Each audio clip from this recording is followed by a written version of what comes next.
Confession, mémoire d'un rapin. Les lectures. Questionnement sur les lectures que je réalise de différents auteurs et poètes de la revue Art, littérature, musique de Patrick Sintas. Des réflexions qui me viennent sur comment aborder les textes de chaque auteur, tous différents de style, de fond, de forme.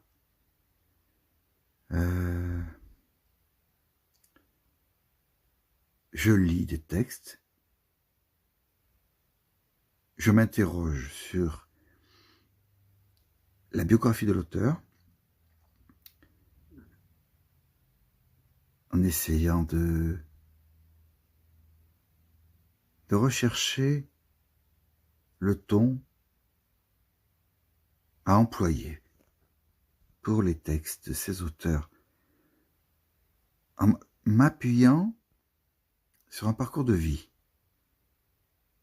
Bon, ça vient peut-être de mes lectures des lettres de Vincent van Gogh dans mon adolescence. Bon, les lettres ont forcément appuyé mon analyse des œuvres, plus pertinente, plus profonde, plus sincère, à la recherche de l'émotion.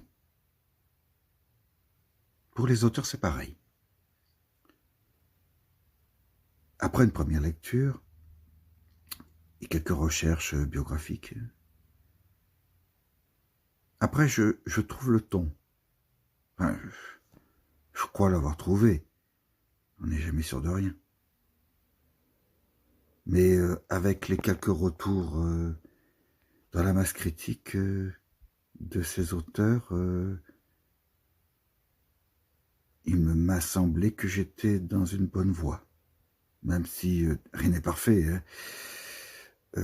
Des petits grains de sable, quelquefois, qui émaillent mes lectures, émotions trop dévoilées peut-être, mais sincères, et peut-être des approximations d'articulation,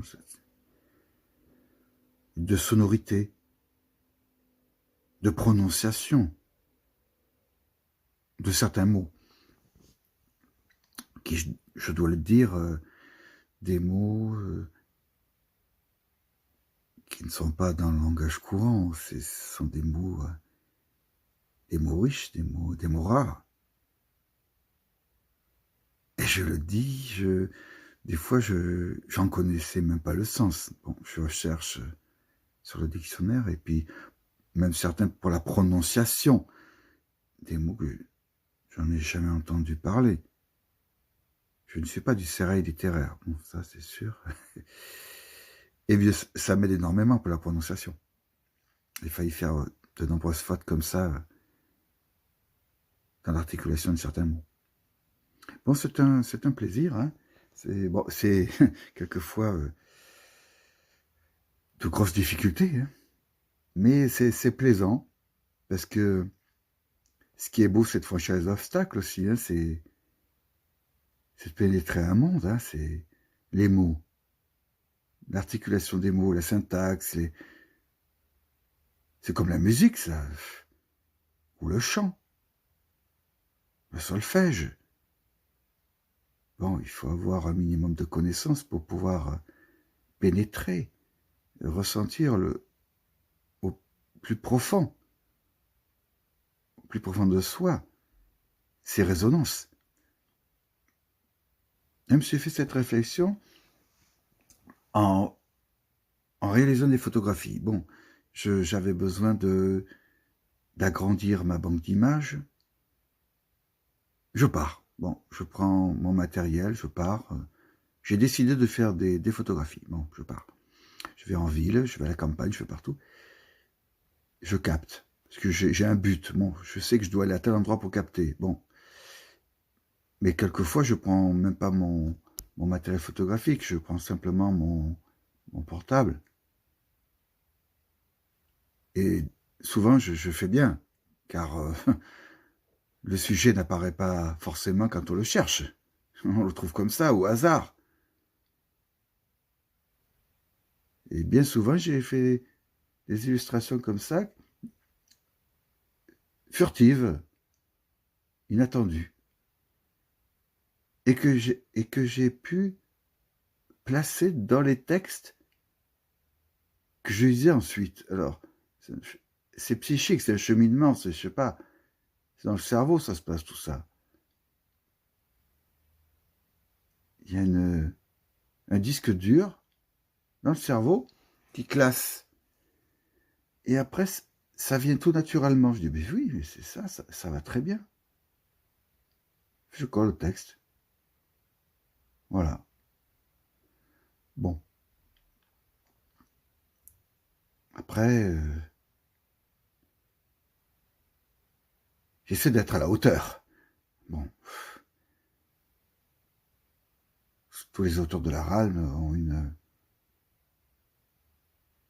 un pédigré, entre guillemets, pas une carrière. Hein. Souvent, c'est universitaire, professeur, ou passionné, tout simplement. Amateur éclairé. Moi, j'essaie d'être à la hauteur. Bon. J'ai pris le temps de lire attentivement chaque texte avant de les dire. Souvent avec beaucoup d'émotion. Car on pressentait tout ce qu'il y avait derrière. La plupart des auteurs, enfin, jusqu'à présent, ceux que je lis en tout cas, hein, c'est des gens qui ont quelques traumatismes quand même d'enfance ou d'adolescence. Enfin, il se passe quelque chose, c'est pas, on n'écrit pas comme ça, gratuitement. Oui, c'est peut être gratuit, mais on a besoin d'exprimer quelque chose. Et souvent, c'est quelque chose... Ben finalement, quand je lis certains auteurs de la RAN, je me lis moi-même. Je dis moi-même, finalement. On n'a pas les mêmes vies, mais finalement, il y a beaucoup de rapprochements. Hein. Et c'est peut-être pour ça que tous ces auteurs de la RALM ont rejoint la RALM, de Patrick Sintas, lui-même, auteur. C'est foisonnant, c'est très riche. Et d'ailleurs, je vais dire quelque chose là, sur les boîtes à livres, que l'on voit germer un peu partout, dans chaque ville. Bon, je fais les boîtes à livres, avec ma fille, Aura, qui aime beaucoup lire la littérature. Bah souvent, c'est affligeant ce qu'on voit à l'intérieur. Hein. Il n'y a pas grand-chose de bon. Hein.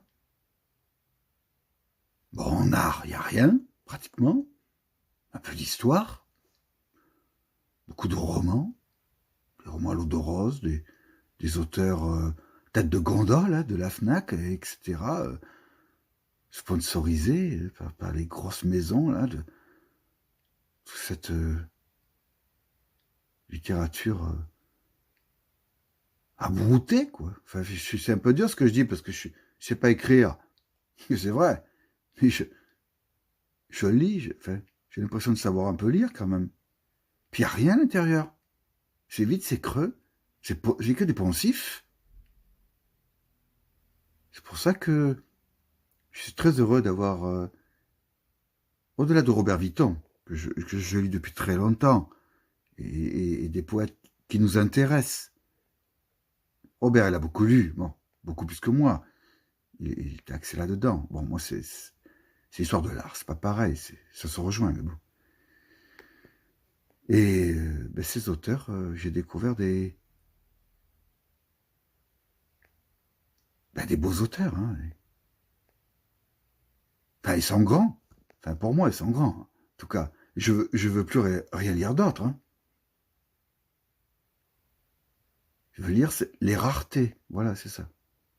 Voilà. Parce que finalement, le système, il est fait pour occulter tous ces gens, tous ces artistes qui créent, qui n'ont pas l'audience qu'ils méritent. Et mon but à moi, c'est de lire tous ces auteurs et d'essayer d'augmenter un petit peu l'audience. C'est pas facile, parce que le segment littérature, poésie, c'est très étroit, hein. Même dans les réseaux sociaux, c'est affligeant tout ce qu'on voit passer. Et même, bon, malheureusement, il faut faire l'effort, il faut faire le travail. D'autres le font, d'autres que je suis d'ailleurs. J'écoute les autres dire des textes. La plupart des auteurs qui écrivent, ils sont pas à l'aise pour lire leurs textes. Il y en a, oui, d'autres, c'est rare. Mais la plupart, ils sont pas à l'aise. Pourquoi? Je pense que c'est parce que quand on écrit, le dire, c'est se parler. Finalement, l'auteur se parle lui-même, mais il veut pas donner à entendre le texte à l'autre. Il n'y arrive pas. C'est pas qu'il veut pas, il n'y arrive peut-être pas à le donner à entendre, à le partager. Et souvent, les meilleurs lecteurs sont des acteurs ou des comédiens. Parce qu'ils ont l'habitude du partage, ils sont obligés. Ils sont sur scène, ils ont une grosse mémoire qui me fait défaut, hein. J'ai une mémoire de mollusque, hein. C'est pour ça que je ne peux pas faire ce que fait Robert Vitton, monter sur scène et déclamer. Il y arrive, c'est très bien, malgré son handicap. Bon, il a surmonté, il a augmenté ses autres sens. Et c'est pour ça que moi je lis tranquillement, en extérieur ou chez moi, ou même dans la voiture, je dis les textes, voilà. Mais pour l'auteur, qui entend son texte dit par une autre personne, ça doit faire drôle. C'est étrange de se voir. C'est comme un ventriloque.